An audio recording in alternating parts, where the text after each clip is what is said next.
Hey, folks, welcome back to the Land Fixer podcast. I am your host, as usual, Logan Swanson. Today we're talking about, you guessed it, land. We talk everything land, investing, fun things to do with land, how land smells, whatever we want to talk about. That's what we do here. Today we have an exciting guest. Everybody say hi to Clay Hepler. He's returning. You saw him 6 months ago. Say hi, Clay. Hey, what's going on? All right. Folks, as usual, if you need to buy or sell land, go to primelandexchange.com. I can help you out there. If you're a land flipper and you need funding, do not talk to Clay. Contact me at landpartnerfunding.com. Just kidding. You'll hear some more about that. Also, if you have land, you want to JV with somebody, whatever it might be, and you want to get in contact with me, you can reach me at thelandfixer@gmail.com. With that being said, Clay, say hi again and tell us what's been going on in the past 6 months. Why are you back here? Well, dude, first of all, I have to ask you a question. And Yeah. I should have asked you before we got on, but what is the land fixer from? Well, it's actually kind of a goal. The idea is I've never been great at being super specialized in any one thing. So you kind of hear about land investors who are like, I do this, I do entitlements, or I do this, or I do that. I mean, that's my life has always been kind of like getting very good at a lot of things, kind of the jack of all trades sort of scenario. So the idea is I want someone to be able to come to me with any deal, any piece of vacant land, and say, what is the best and highest use for this property, and can you help me achieve it? And if I can't do it personally, I'll know somebody who can. So that's like I'm the fixer. You come to me with land, and I'm the fixer. What problem you have? You know, if it's a legal issue, it's an access issue, it's a probate issue, it's a development issue, it's a subdivision issue, whatever it is, I can solve Got it. it. Yeah. Got it. Yeah, that's like reminds me of like, The Sopranos. The fixer is like, go fix this Yes. problem, Jimmy. Yeah, I'm actually designing an intro to the podcast where it's going to be me in a suit, like, kind of that Let's same. go. That's Yeah. awesome, dude. Yeah, well, that's super cool. That's super cool. Well, to give you a little update on what's happened for me over the last 6 months is, one of the big things is the unraveling of, well, I would say not unraveling the changing and elimination of a coaching program that I have, Hmm. which we could talk about today. Number two, I think is a, a, a more emphasis on data and quality of just everything that we're doing. And Hmm. I'll tell you why that's super important and why we've been doing that more and more. And then a kind of an emphasis on building out a dispositions process, right? And really emphasizing the selling of land. I think that the dream that we've been sold for a lot of land investors that got in during the COVID, right after COVID era, was this very easy flip. And it's really interesting as you mature in the business, kind of see something that's a little different than that. I wish it wasn't, Hmm. but it is. And land is illiquid in a lot of markets. Now, we could say that it's quote unquote illiquid, compared to house flipping of those that have done house flips, Logan. I mean, I've done almost 100 house flips, right? And so, depending on the scope of work for your house flip, you might be 4 months, 5 months, so it's still a pretty long period of time that you're flipping a house. That's pretty similar to land, I'd find. But we're seeing in a lot of the markets that we're a part of that the market is just slowing. And I don't think it's necessarily a bad thing. I think it's just regressing to the mean. Like this is what normal land sells for, unless you get a really good piece of land. Like we've had probably over the last month, 3 pieces of land that were just solid, 277K flips and profit splits in a 55K profit flip, just solid good deals in good markets. But that doesn't feel like the narrative for a lot of our properties. So that's just kind of where I've been since we last chatted. Yeah. So I think let's work in reverse on that. I mean, I'll start with kind of what everybody's still talking about in the industry is like, this isn't what it was, this what isn't what we were told it would be. I can't buy cheap. I can't sell high. Things are sitting on market too long.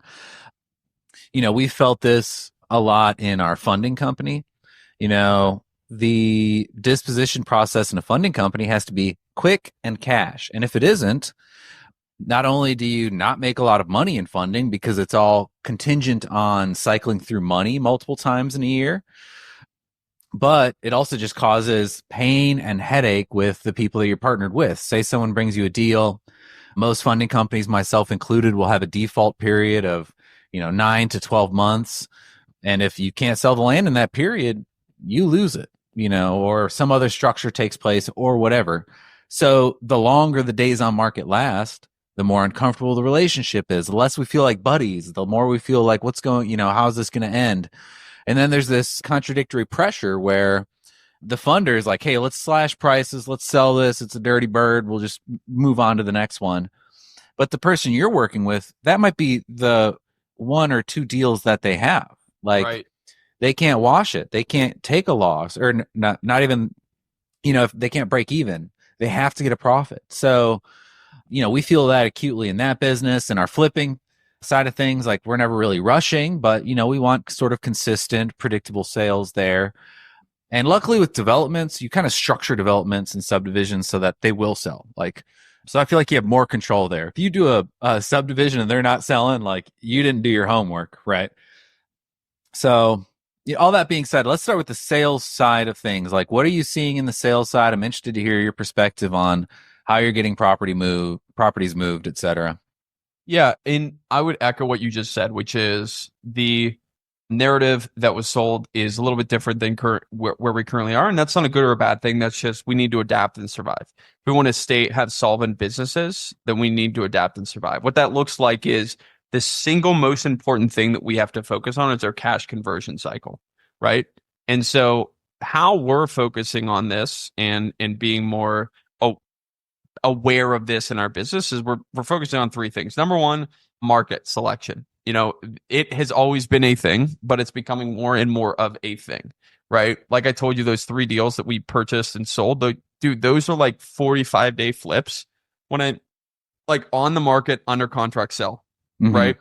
And it's just the markets that we were in. The piece of property was conducive to the market, right? It was a good property that sells quite quickly in the market, but it's conducive to the market.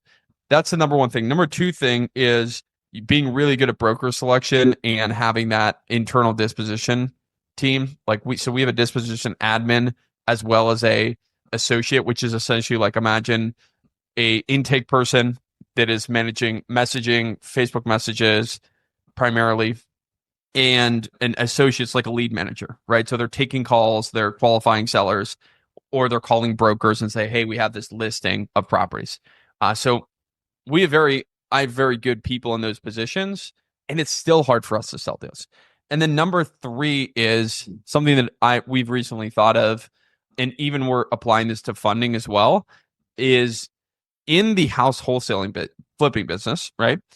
You will get draws. So, you say, hey, this is my scope of work, which is I'm buying this house for $100,000, $200,000, and I need $40,000 of a scope of work, right? Depending on your relationship with the private lender, right, you can get in a little bit of an additional draw if you want to cover your interest expense, for example. Like, I want the draw to cover. I don't want to have to pay this out of pocket. And depending on the type of lender, like they'll give you that interest expense, right? Your relationship with them, your credibility, your track record. There's a lot of stuff, and this is common for even banks. Banks doing this, so they'll finance your interest expense. They make more money in the long term, right? And if you're a competent borrower, it's a win-win scenario, right? And so we're doing that on the front end with our lenders, to get cash flow on the front end, a little push at the back. And we're also doing that in funding as well. Like, we're giving our buyers a little kind of almost like an acquisition fee. It changes our structure a little bit, right? Because we have to hit our return profile, but we're doing that to help people with liquidity. So those are the 3 things that we're doing in our business to get that liquidity on the front end, right? If you're an acquisition manager, you might get paid at closing and when you pay on the buy side and when you sell. That's what we do with our team. And so we've just applied that, Logan, to our structure. So can you give me an example of that? That's a lot of, seems a little complicated. Yeah, give me one example. Yeah, so here's an example. We're buying a deal for $100,000. We think that the closing costs are going to be, $1,500, and the renovation is $5,000, right? Survey, perk test, whatever. We think it's going to sell for $200,000, right? Pretty confident it's going to sell for $200,000. the the buyer or the fundee or us in this case at closing will say, hey, we want an extra $5,000, for example, right?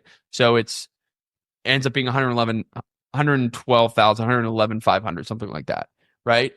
And that is the basis in the property. And so that person could pull out $5,000 to keep their business running. Obviously, there's a higher leverage point on that, and the structure could change a little bit. Different JV structure, however you fund your business, or like a different interest rate or whatever. But that's how it works. So that person gets that little kick at the closing, and so that they can keep their business going in the meantime. So this is between you and someone who's coming to partner on a deal, like bring a deal and you're JVing and you're funding. Yeah, we'll do that with that, and we also do that with our private lenders, right? With our Okay. private lenders, we'll say, hey, this is our intention. We want the cash to pay for example, our acquisition guy on the front end, our lead manager on the front end, things like that. We're very transparent about it, and they're fine with it. They make more money on their interest as long as there's a good loan to value, right? You can't go to someone and say, hey, I'm buying this for 80% of market value, and I want to get 87% in kickback. It's kind of like, well, where's the profit, right? Mhm. This is contingent upon you finding a good enough property. But yeah, that's essentially the structure that we've been doing. Nice. So what are the disposition channels you guys are using right now, and what are you enjoying the most or seeing the best results with? And then also circle back to broker selection and agent selection. That is hugely important in our industry, and I think it can't really be spoken of too much because people undervalue it. I agree with that. So let me just say, I'm a little bit over my skis here. Logan, you're the guy that we should be asking about this because you're the pro. But because we've recently done this, man. I mean, this is like very recent, but we're doing Facebook and we're doing land.com. And then, we're having a broker list on the MLS, and depending on the state, we'll list on the MLS too, like a flat fee listing MLS. But that's pretty much what we've been doing. Land.com just makes me like cry. I just cry every month when that bill comes due. Mm. Uh, but we're just trying everything now. I mean, we have like 15 slots on land.com. We're doing Facebook. But it's very expensive. And that's how we're doing. Those are the channels that we're using currently. Yeah, do you specialize in any areas? Because this is something that I don't know a lot of folks may not realize, but your budget that you're spending on land.com, you could probably get better results just investing in Google ad search or something that's really passive. If you're operating, and this kind of goes back to something I harp on a lot is, starting with the end in mind. Ideally, like really strong land companies are going to have a vision for the product that they're going to sell. Maybe it's like cabin lots or, specific off-grid properties or properties in, the Rocky Mountains or whatever it might be, or a specific region. Like, hey, we stay within, in Texas, maybe you stay around DFW or whatever, something like that. And what that allows you to do is it allows you to be really targeted with your marketing. So I know folks that are like investing in lands.com. And I think if you took the same ad spend and just judiciously applied it to a few keywords, you would probably 3, 4, 5x your lead flow. And it's actually it can be more powerful because they're going directly to your site. There's not this intermediary where they're going to lands.com and then they're being bumped off, or it's actually an impersonal relationship because they'll go view your listing somewhere. They won't really pay attention or see your face or your brand. And then they'll put in, they'll submit whatever the form is and they get a call from somebody, or, so the emotional process is also different. Everything's a little different. And I have a listing service, and there's nothing wrong with listing services. But if you have a bigger operation or a team that can manage it, I think it's smart to think about how much you're spending elsewhere. And maybe that's something you could be more efficient with in-house. You know what I think, guys? We should turn this around, and I should just interview Logan because he's saying better things than I'm saying on this. That's amazing, man. I've never even thought about that. And if we're in a lot of different markets, and Yeah. one of the things we'll talk about here in a second, right, is like the quality thing, and fewer higher quality properties, and filtering on the front end more and reducing our headcount. Like, dude, at one point, like we were like $75,000 a month in overhead. That is that is crazy, right? And we're at about half that now. And I find that like we need for our volume and what we want to do, it's kind of like we need that, but I'm trying to figure out how to get it down more. Yeah. And it's usually the quality thing, right? But Hmm. to answer your question about brokers, I basically came up with this acronym that I espouse to my team, which is the CQT method. Right. First, you go on you go in your area, whether it's a zip code or a specific county, depending on the size of your parcel, proximity, etc. You check Zillow, Redfin, Land.com, find a Land Pro on Land.com, and you find the top land brokers in that specific area. Then Q is so you check it, making sure that those properties are very similar to yours. So you don't want someone that's listing a 650-acre tract to be your broker for a 10-acre tract. It just doesn't make sense. Yeah, let me pause you. That is a great place to start, especially if you're talking about arbitraging an ad budget. Start with a broker who has lands.com. You don't need it. Like your property will show up there if you're working with a broker that's already paying for it. And there's a few other asks you can do there, but keep going. That's a great place to start for a reason a lot of people may not even think of. Okay, yeah. And I'll go into why I do land.com. I'll Mhm. explain in a second why I kind of do it. But long story short, then we qualify the broker, right? So we get on a call with the broker, and like that's important. How responsive are they? These land brokers sometimes they don't respond, you know, and if they're not responding to you, a new client, what do you think they're doing to your clients in the Right. future? And so that dictates a lot of times, Logan, like how responsive is this person? How in detail do they know the market? Do they know sell through rates? Do they know how many deals are selling? And sometimes you do want the old guy that's been there for 25 years and knows everyone and has a pocket buyer that they can just show the property to. Sometimes you want that. It really depends on the market. But that comes down to you really assessing what you're looking for in that specific area, as well as your property size. But you're qualifying, you're calling 3 to 4 brokers, having conversations with them. How well do they know the market? Are they a residential broker that's pretending to be a land broker? Are they a commercial broker pretending to be a land broker? Land brokers are land brokers, and you want to work with someone that understands that you got to get your feet on the ground to actually see the parcel. And so the last thing is T, CQT. T is for tour.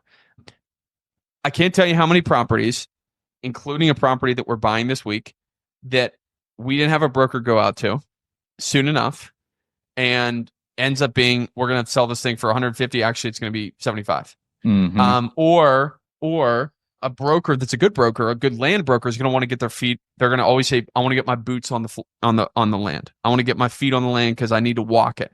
I can't give you a value until I walk it." And now that might be annoying for us millennials or Gen Z that says, "Well, that doesn't make any sense. Like you can just see it online." But these brokers have been walking pieces of land. They know how they lay. They know what the buyers in the market like, and they take their job really seriously. And so the T is vital, not only for your due diligence, right? We want someone to get out there within a week to 2 weeks of when we get a deal under contract, but also to show, is this guy serious? Is he serious about earning my business?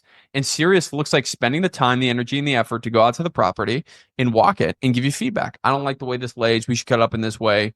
And a good broker will be able to tell you all that stuff.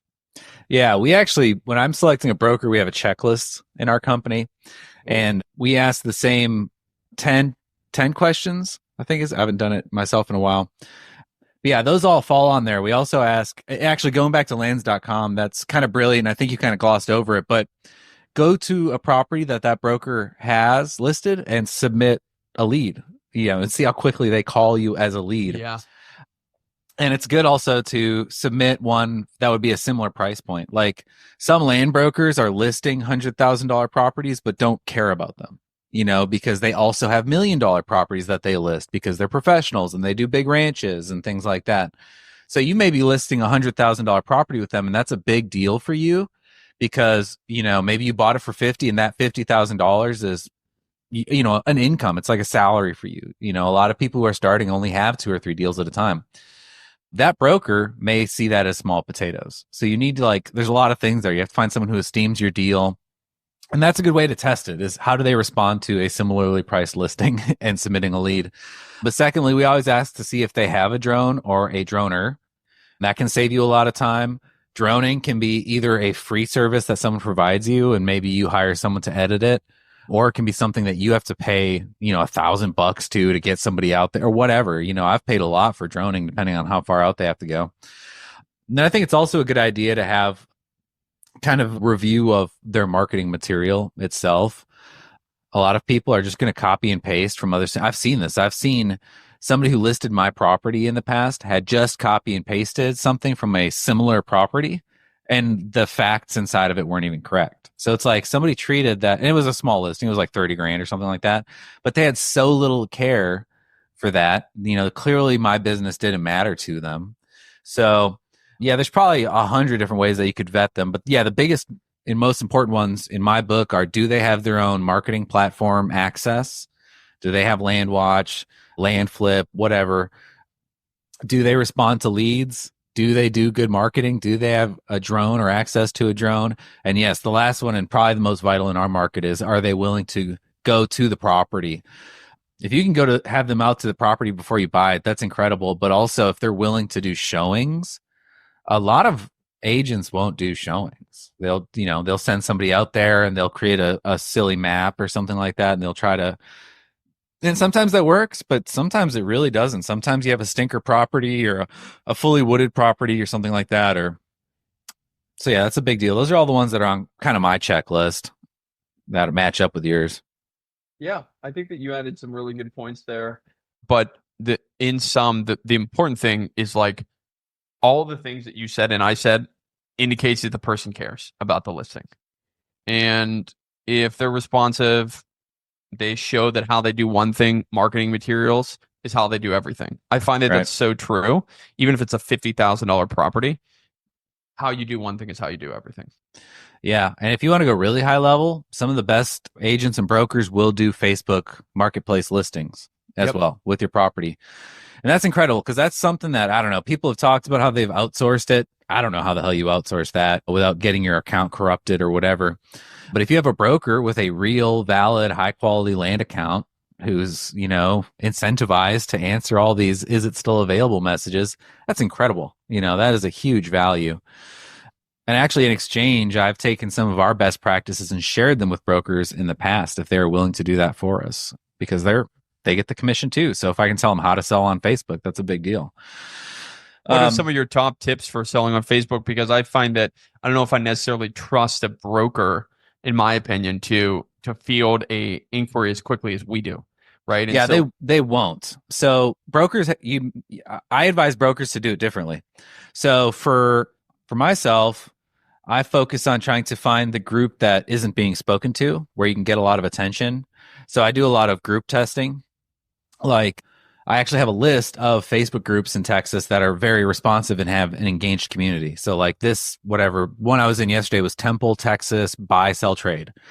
It's just like a million other buy, sell groups. But every time I post in there, I get 50 comments, people fighting with each other, all sorts of great stuff. I mean, it boosts, like, the way algorithm works is the more engagement you get anywhere on Facebook, the more you appear everywhere on Facebook. Yep. So even though they're fighting in this buy sell group in Temple, Texas, somewhere else you could be ranking higher just because it came from the same hands. So the way I approach things would be a little different. But the way that I tell a broker to do it is like, they won't respond to "is it available" all day, maybe. Like, maybe they're old timers who don't want to do that. But I bet they would respond to somebody who, like, what we'll do is say, read all the details, make sure all the details are in there, from the location to the price point to the restrictions to all yada yada. And then at the bottom, it'll say, "message me Apple" in all caps to show me that you've read everything. So that you kind of insert a self vetting process for a broker who would be too lazy to respond. So he'll only respond to people who say Apple or something like that. But then it's at least somebody who's digested all the information and is still interested. But yeah, being strategic about buy sell groups, making sure they know what buy sell groups are.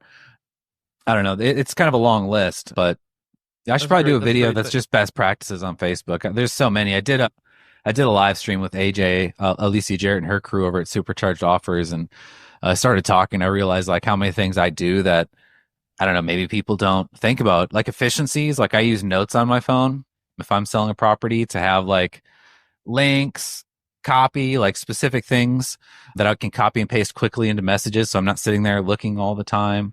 That makes me just real efficient in it. Yeah. Anyways, yeah, I could go on that for a long time, but Facebook's still where we sell most of our land. Yep. Yeah. So let's bring it back to where you were starting, which was you were kind of spinning down a coaching business. Tell us what was going on there. Yeah. So it's a business, man, Yeah. and I really care about if I do something, I want to do it well. And if you have two masters, it's very hard to do them well. It's very, very hard, especially because coaching beginners is different than coaching experts. Yeah. You and I were talking about this a couple like in December, right? We got together, and Yeah. Something like that. it's a very different type of conversation because a beginner is always they're asking a lot of questions. Imagine like a child that's learning something new. And I'm not saying that a beginner is a child, but I'm just giving the analogy of this person's new to this whole industry. And so they don't know so many things, the title things. A lot of times they don't even know about real estate. They don't understand wetlands or floodplains or talking to brokers, everything that they ask questions about versus if you're working with, you and me talking together, it's very different, right? I might learn things from you, but the way that we interact is very different than if I was a beginner and you were, for example, someone that's taking me through a coaching program, right? It's not good or bad. It's just not, it takes a lot of energy. And if I'm going to allocate that energy to something, I want to do it well. And so I spun down the program because I'm sort of like, there was a bunch of people that joined it, and I was finding that I was not able to be as on top of it as I wanted to because I have a business.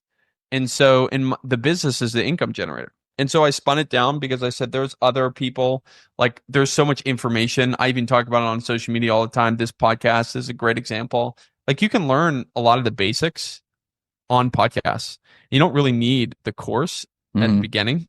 You might find a course helpful or YouTube videos helpful, but you can get started. Really, the dearth in the market is more higher level conversations like this, which you can get through working with an agency, working with someone one on one, finding a good funding partner. Yep. I found in my first year, man, like a lot of like most of my deals were just with a funding partner, and I learned so much from her because she just knew the business. Like she helped me walk through two big subdivisions. She helped me with just asking the right questions with brokers. And so a lot of times you can get that experience and that knowledge through working with those people. And so you don't really need the beginners thing. And so it was a combination of both of that. The market didn't really need it, even though of course it was a great course, but also I can't serve two masters. I have a family. I have a 9-month old kid. I want to be present with my family. And so at this point, because I'm growing my business so much or focusing on growing my business so much, I couldn't do it both. Yeah. We talked about this and I 100% agree. And I maybe I've talked about it here before. I'm not sure, but there's kind of a inherent, what do you call that? There's like an inherent contradiction with coaching where unless you're educating so generically, it's not going to be applicable to everybody. But as soon as you boil down something as complicated as what we do to make it generic, it's almost no longer helpful to anybody. Or they walk away from the education feeling very knowledgeable, but actually lacking in so many detailed areas that, if you are like somebody who's kind of assuming that, like, oh, I don't know everything, but I'm still willing to go make mistakes and push and try really hard, like you will be able to take that information and overcome. But again, if you're that sort of person, you probably don't really need an education. You can probably go find a lot of that stuff on your own. So yeah, it just makes it really messy. And then, we'd also talked about this. I found that because I've done some sort of, I've told you I've done one-off coaching. I've never like done a program or something. I am hosting my first seminar though, which is interesting here in February, a 4-hour live event in Arlington. But the the goal when you're training somebody is to make them make progress, right? Like if you're sitting there, you want to see them make an acquisition but you can tell them everything, but it all depends on them. And I've educated people who are great at doing everything, but couldn't do phone calls. And because of that, they couldn't land a deal. They were awkward and stilted and didn't know how to make an offer seem like palatable.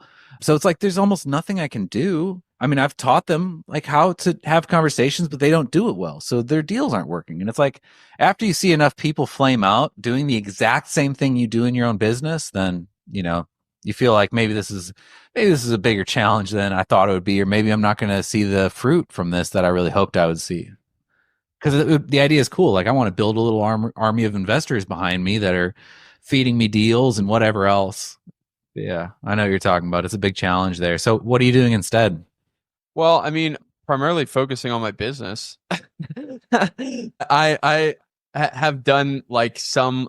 I get reached out to like you do, right? A lot about, hey, could you help me? And so I have a pretty strict criteria of people that I work with. You have to have experience. You have to have a profitable business, a big enough business. And so I do some private coaching, but I max out at 8 people a month, and I'm basically at 7 out of 8 people, right? And I do that. That's it's actually quite fun when you have people that are one of my clients is like making 750K, right? And he's like, hey, how do I build a bigger business, right? How do I remove constraints and bottlenecks and challenges? And those conversations are actually really fun because I like to dig into those types of things. And so that's the only thing I'm doing with kind of private coaching. I was even doing that before, like just on Twitter, like meeting with people on Twitter and years ago when I got started in land investing and connecting with people. And that's the way I met Justin Pichet, my co-host, right? Like I met with him and he's about a year and a half ahead of me for my podcast with him. Mm-hmm. And I just And reached what's out to that him. podcast called? The Ground Game Podcast. Yeah. Yeah, the Ground Game Podcast. And he's super like very, very impressive and has had the experience.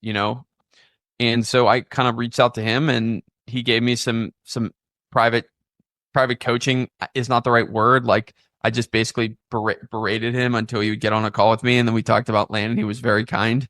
We got on a couple of calls like once a month or once every other month, pretty casually. And we just talked about our businesses. And that was super enjoyable. And I know he gets a lot of benefit. I know he does private coaching too. He's full at the moment, he told me the other day, but he does private coaching as well. And I think he does it because he likes to do it as well. But I mean, the business is the main thing, right? It's all consuming. It really is, and it's hard to kind of focus between two things. So I do the private coaching, which is bi-weekly, right? An hour and a half with someone sitting down, connecting with them, helping them remove bottlenecks. But other than that, it's all steam ahead in the business. Yeah, I agree. I think the idea that you can completely delegate this business affordably, I think, is just a myth. I know very few people who have delegated to the point where they're not like, working mostly a full day in the business. It's below a handful. So yeah, I think you're right. It's either you're a coach or an investor, or you have like a very strict separation. So like when I had any sort of student, I'd have a 1 hour call a week, and they were allowed to kind of text me one-off things throughout the week. That's it. That's all I had. And if you don't have those sort of restrictions around it or timeline, it's like they just eats your day up. And then there's also this emotional bandwidth. I'm definitely a feeler. I'm kind of a softie, so I would also break my boundaries all the time. I'd be like, "No, okay, yeah, I'm busy right. I'll take your call, and I'd walk away from what I was doing or stop what I was working on to go fix their problem or help them with a deal or whatever." So, yeah, well, that's really cool. 8 students. I think that's very manageable. That's like what, a call a week or a call every other week, something like Yeah, that. so I basically do 4 calls on Friday afternoons for like an hour and a half. And then in between, I'm available via email. I'm available by, I do take calls because I honestly love talking about land and I work a lot. So I'm happy to talk about a deal or talk about a hire to really help. Because, usually the conversations really go into like it's no longer about like how do I do this? It's more like, hey, I need help on who do I hire next? How do I get better funding partners? How do I structure my business in this way to hit my revenue goals? What KPI should I track? It's no longer like, how do I do market selection? It's really that next level of conversation. And so I love to talk about it too, because I still learn. Like I'm constantly learning. As you teach, you really learn. I know Mm-hmm. you've been doing that thing on Facebook, the Mm-hmm. AI thing on Yep. Facebook. And Yep. you're teaching people, but you're also really learning. And so it is a reinforcing thing that I get a lot out of the coaching, like spiritually, fulfillment wise, with the people that I work with. I have really deep relationships with them. And also I learn a lot, right? I'm reminded like, oh, this is why we do this thing. This is super important, right? And so I really get benefit out of that. Yeah, and I think probably a huge benefit as well is, I'm bad at mirrors. I'll look at someone else and I'll be able to say like, obviously you shouldn't take that deal. That's a bad deal. And then I'll look at my portfolio and I'll be like, I'm about to do the same mistake. But the most obvious in our industry is like the shiny object. Somebody launched a new course. Somebody said I should be doing this. There's this new market. There's this entitlement. There's this whatever thing. Let me pivot my entire business and go chase it. And I think a lot of, what folks are doing wrong right now is just always moving on, never settling down, whether it's a region or a property type or, whatever it might be. Now, if you have such a business where you can expand into a new concept or how to build a business that scaffolds, like, all right, I'm going to take the team I have and I'm going to give this person a little more responsibility. You can like strategically grow into something. That's one thing. But what I think a lot of people do is like chase the shiny object.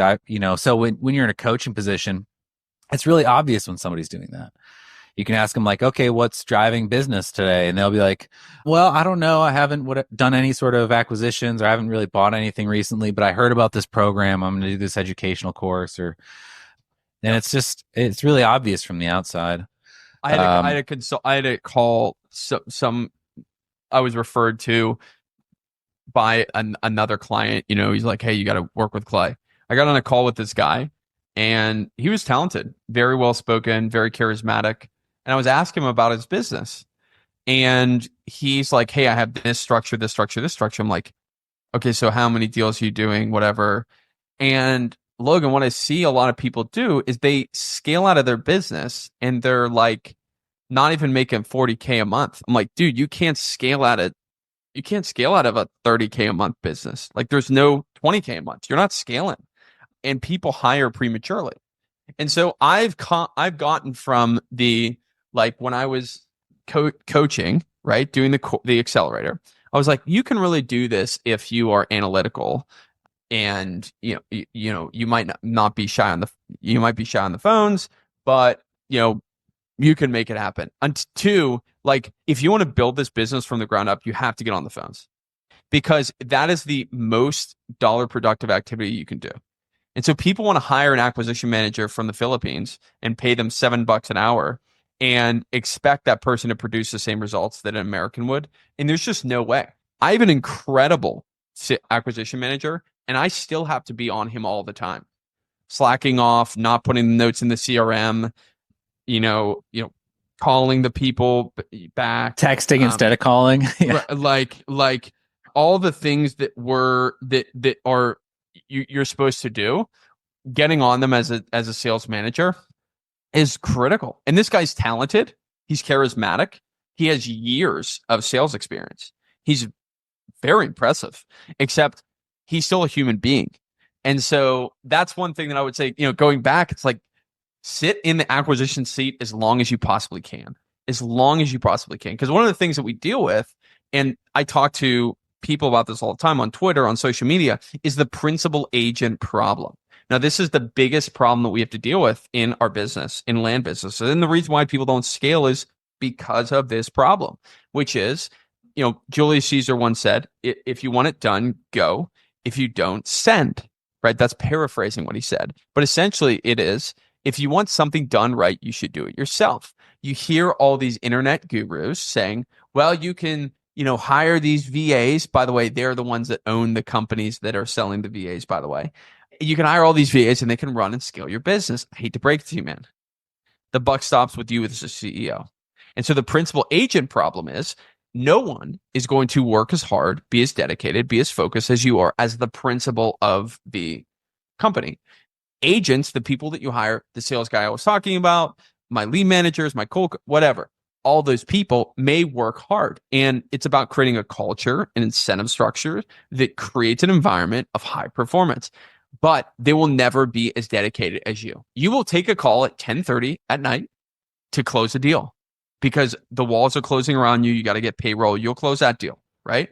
But other people will say, well, I can just get another job, right? And that's where, taken to the extreme, that's a principal agent problem. And so here's where I think most land investors fall down. Why there's not more people doing multiple seven figures. I can probably name on my, I can count on my hand. Now, I don't know everyone in this space. I'm going to be fair, but I can probably count on my hand the people that have done seven figures in this business that are like outspoken about it, that talk about it. Very few people ever eclipse that. And I think it's because they're running businesses with skeleton crews of VAs that they've hired. They haven't trained properly. They hired prematurely. They're bloat because they need these people to continue to have their business run, right? Their deals are taking longer to sell. And so they're trying to like hold on because they're like, I need to scale to go into this different shiny objects that I'm going to go after because I need to go after rural subdivides and I'm not doing the flipping right. And so they have a bloated business. Their people aren't as competent as they could be because they, as a leader, have not trained them, have not upskilled them, have not set the right expectation, have not built the culture. And they're not closing deals, and the market is against them. Like we were talking about at the beginning of this call. And before this, the market is slower. And so people are running a playbook that is setting themselves up for failure. Yeah. Yeah. Yeah, I think that's a pretty fair breakdown of what's happening. And unfortunately, where I think a lot of the strife comes from was like just too many gurus. Too many gurus all popped up and just sold a ton of courses. And there's nothing wrong with really educating more people into the space. I really appreciate people who do that. It's the misleading, I guess, expectations that they're establishing for how things are going to go once you step out of the guru education and into the real world. So, well, cool. What else do you got? I guess we're getting close to the top of the hour here. Do you have anything that you wanted to cover specifically? No, I mean, I would just echo the thing that I was talking about earlier, right? To leave the listeners with something of value, right? Most of the things that we do are not actually getting us closer to profitability in our business, right? And not only do you have to look at that, but you also have to look at the people that you're listening to on social media, including me, and ask yourself, why is this person going out there and talking about land? Like, what are their intentions? Like, why are they going out there and why are they talking about cold calling or texting or direct mail or PPC? Like, what's the reason behind what they're doing? And then you analyze your own self and say, what are the things that I'm doing? What's the reason behind what I'm doing? Am I avoiding calling this seller back because I don't like I'm not comfortable with it? Well, business is very uncomfortable, right? It's like very uncomfortable. And so do you want to be stressed about payroll or do you want to be stressed about having the conversation with the seller? And so sometimes you got to pick both those discomforts. So those two things, and figuring out the guru's intention, the other people's intention, the reason why people are on social media. Why are people talking about this thing? Why are they saying it's the greatest thing since sliced bread? And then number two, looking at yourself and saying, am I doing the activities that actually produce revenue? Calling sellers back, finding good markets, connecting with funding partners, working with finding the best brokers, staying on top of those brokers. Those four things are like everything in this business. If you can find the right deals, if you can get them under contract at a good price, if you can get them funded at a good number, and you can find the right broker, then your business problems are solved. Unfortunately, that's a moving target, and it's very difficult to get all those things right. But that's what you can focus on, the 20% of things that yield 80% of results. Yeah, and I think the hardest thing is just like self mastery. That's always been the most difficult thing for me. If there's like, I'm a highly productive person. I'm not bragging. That's just the reality. I do a lot. And, with having three kids, 10 and under, it's like very busy. But I would not consider myself even close to mastering myself. Like I'm still constantly like, screwing around. Like I have this solitaire game on my phone. I'll just disappear somewhere for 20 minutes and come out like all, I don't know what the hell I was doing for 20 minutes, So it's if people struggle that much to just kind of do the basic things, go to the gym, brush their teeth, like owning and operating and managing your own business will be an even bigger challenge for you because the emotions are much higher. Like there's the things that cause the most stress and frustration, not only for an individual, but in a household, relationships and money. And in this industry, it's both. If you're not managing relationships well, you're going to have a hard time. If you're not managing money well, you're going to have a hard time. And, like you said, you got to choose your hard, whether it's going to be picking up the phone or not picking up your phone. So, yeah, a lot of self mastery stuff goes into that. That's a lot of what I've been focusing on the past couple of years is like increasing discipline. I just bought another book. I should have had it here, but held it up. Another discipline book. Oh, cool. What's one thing that you've found to be the biggest breakthrough for yourself in self mastery? Well, this just in 2020, I'll just say my recent one in 2025 is mastering my sleep. Oh, I had a ton of bad habits because I always struggled with sleep. I had this like thing in my head from a young age where I was like, it's hard for me to sleep. I can't, my mind always lights up. I have so many things that go on during the day that when I lay down at night, I'll never be able to go to sleep. And this year, and that's also when I would like snack, so I'd eat bad, I'd be gaining weight, or I would like, watch YouTube for 3 hours and just completely zone. Like I'd just do crazy stuff because I was not going to sleep. And then I wake up early and take care of my kids, but I was like a zombie doing it. It's like everything. It affects every aspect of my life. And I always had this like idea that I just couldn't sleep well until this year. My big goal was like, okay, I'm going to master sleep. So I'm just going to be really intentional about when I wake up, what I'm eating, when I'm eating, when I turn my screen off, when I turn the lights down in the house, like everything, what I'm reading before I go to sleep, not getting up after a certain time. Like that used to be the thing. My wife would fall asleep. I'd feel like I was bothering her. So I'd get up and go sit on the sofa. Well, now I don't get up after 9 o'clock unless something happens. I'm in bed. So I either get to read or I go to sleep because I can't be on my phone anymore. Done. All my sleep problems gone. Like the amount of time I was spending on screens dropped dramatically. Brain fog lifted. I feel much better. Exercise. It's like, I don't know.